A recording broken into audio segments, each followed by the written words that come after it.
Shkuma e cila u shfaq mbrëm në hyrje të Shkupit apo më saktësisht në autokomand, vazhdon edhe gjatë ditës së sotme të jetë prezente, ndërsa siç mund të vërehet, nga ndërmarrja e ujësjellësit apo punëtorët e ndërmarrjes së ujësjellësit vazhdojnë të pastrojnë atë që ka mbetur, ndërsa në këtë pjesën këndej është puseta nga e cila mbrëm u shfaq shkuma.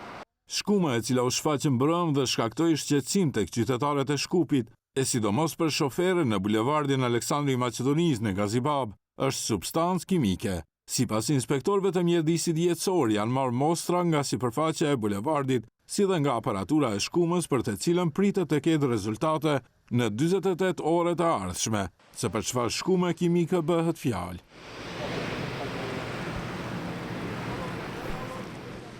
Sipas Gjorgjevskit është identifikuar autori i përgjegjës për rrjedhjen kimike dhe po merren masat e nevojshme, ndërsa ngjarja sipas tij paraqet shkelje serioze të rregullave për mbrojtjen e mjedisit.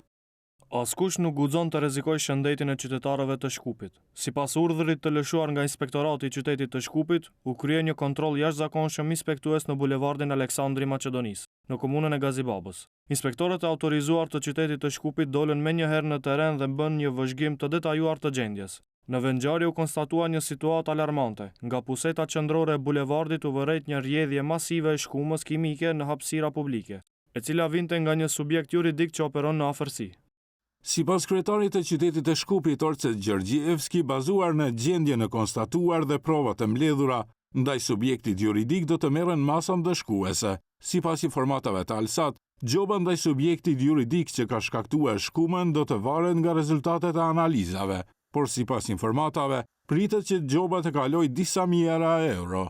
Dhe në mënyrë shtesë, subjekti juridik do të duhet të paguajë edhe ndërmarrjen e ujësjellësit të cilët u angazhuan në pastrimin e shkumës.